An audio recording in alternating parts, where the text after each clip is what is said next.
I first met Nicky Wire 21 years ago when the Manic Street Preachers had just released their first single. I thought they were brilliant, but I suspected they'd burn out.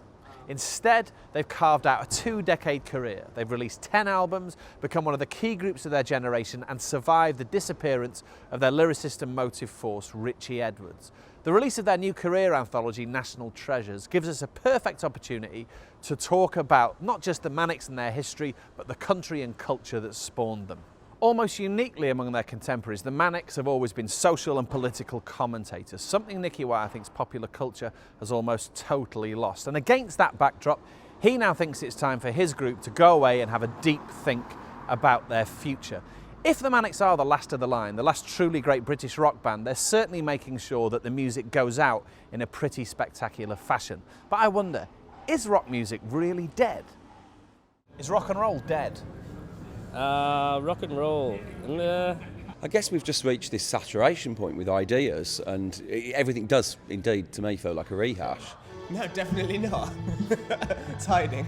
It's hiding? Yeah. It's a bit quiet at the moment? Yeah. Right. It's turning into something else. Looking at the bands that are popular, it's not really like, there's not that much attitude in there. It's more about like, you know, check out how tight my jeans are, or how like thick black frame. It's more about the fashion and the hipster scene and just very pretentious people. Whereas opposed to the big fuck you rock and roll should be about. Okay. Nicky Wire, is rock dead? I think rock as I know and love it does seem dormant at the moment. If you're talking about the inspiration of the Smiths or the Sex Pistols, or even parts of the Stones and the Who, that exotic kind of, I want to be in that band, I want to follow their lifestyle. Perhaps the Libertines are the last band to do that. You know, in terms of you want to look like them, you want the haircut, you actually believe what they say, and then I think, yeah, there's none of that. If you survey the landscape, there's still really good music, there's certainly good bands in their own right, but it's not the inspiration that made me want to pack in football and pick up a guitar. What does that do to you? How do you feel about it? It does make me feel really sad because I'm still a huge fan of music, you know, and at the moment, you know, if the Horrors asked me to join them, I probably would for 6 months, you know, because I think they're the closest we got, and good haircuts, you know, silly nicknames, it's important in rock and roll, and all that's gone, you know. We're probably in a golden age of pop, R&B hybrid. I mean, it is almost intoxicating, that kind of music. I can understand why people are drawn to the kind of glamour and endless consumerism of it, but it's obviously not what inspired me. Another big question then, which is what has gone wrong? I think the democratization of music through the internet basically allowed everyone thought they could be in a band. That, you know, it's just like getting a job at Topshop. We'll just try that out for 6 months, you know, we'll try being in a band. And therefore you had such a mediocre kind of indie landfill, if you want to call it that, you know, the system got clogged up. And are there wider sort of cultural historical factors too? I mean, there must be, in the sense that, for example, the sort of defining event in the foundation of the Manic Street Preachers is the miners' strike, yes. Right? So you cut your teeth in a much more ideological atmosphere, yeah, when it was incumbent on musicians and poets and playwrights and all that to say something, yeah, whatever it was, right? Now, whether that's about to change in the context of what's happened to the economy, we don't know, but clearly we live in a much more sort of docile world than that, don't we? Yeah, and I think 10 years of you know, economic growth. We've got to stop using the word Thatcher's children. You know, everything now is New Labour's children. This whole generation of kind of passive consumerism, whatever you want to call it, that's all. It's all New Labour's. We've got to forget about that. We're Thatcher's children. We're the ones who got inspired to kick against it. Everything now is different. Do you check yourself slightly in the sense that it's the role of all 40-year-olds down the ages to say music was better than this in my day?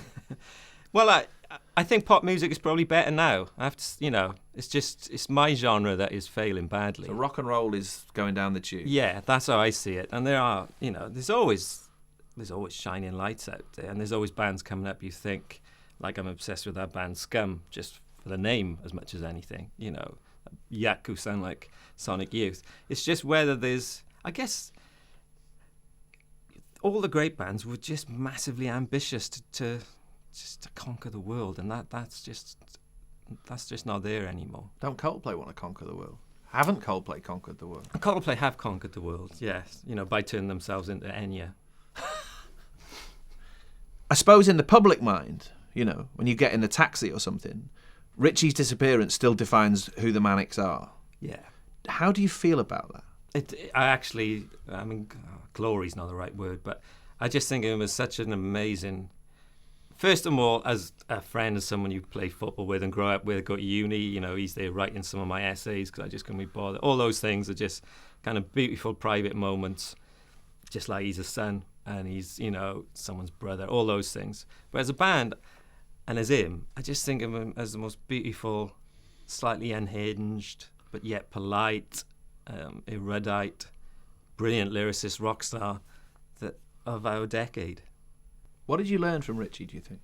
Because I ask you that because when I first met you, your view of the world and Richey's seemed to be very close. Yeah. But at the same time, both in terms of what he said, but also the way that he lived, it rapidly became clear that he was going to extremes that you didn't. Definitely. Now, was he going to extremes to some extent on your behalf? In other words, did you learn from that, do you think? I remember, post-Holy Bible, I deeply examined this whole question. I really did think, because we didn't know whether we were going to continue. This is after he disappeared. Right. And I just remember thinking, I've probably learned from him that I just can't be him. Because I was writing these lyrics, this Design for Life sort of stuff, which is much more social history, and I was thinking, have I turned into Billy Bragg? Is this all a bit dour? Sort of Red Wedge. The spectre of Red Wedge was hovering. And then I thought, should I try something, more like the Holy Bible? And I just looked at it, and it was just a poor imitation of a mind that was much more ferocious and just much more intellectual than I ever was. If You Tolerate This was your, in the midst of, as the Pet Shop Boys would have it, your imperial phase. Definitely. I mean, that was when you were at your biggest. Yes. Brit Awards and multi-million selling albums. Everywhere, really, apart from America, that we were, whether it was Europe, even Canada, it was just North America. What did huge success do to you, do you think? You specifically? I mean, in absolutely typical rather pathetic way, it made me think, oh my God, we've gone too far, we're too popular. Whereas James and Sean was just thinking, this is brilliant and amazing. I remember going back to my terraced house in Wattsville and being outed that, the headline was, why is millionaire rock star living in this house? I really like it, yes. I didn't realise it was that bad. An old miner's cottage. What happens now as far as you're concerned? What's the next 2, 3, 4, 5 years? In terms of the band, we just got to, I know James doesn't really want to sing in the band anymore. He wants John Lydon and Morrissey and Nina from the Cardigans to sing our songs and stuff like that. Are you seriously thinking about something like that? Yeah.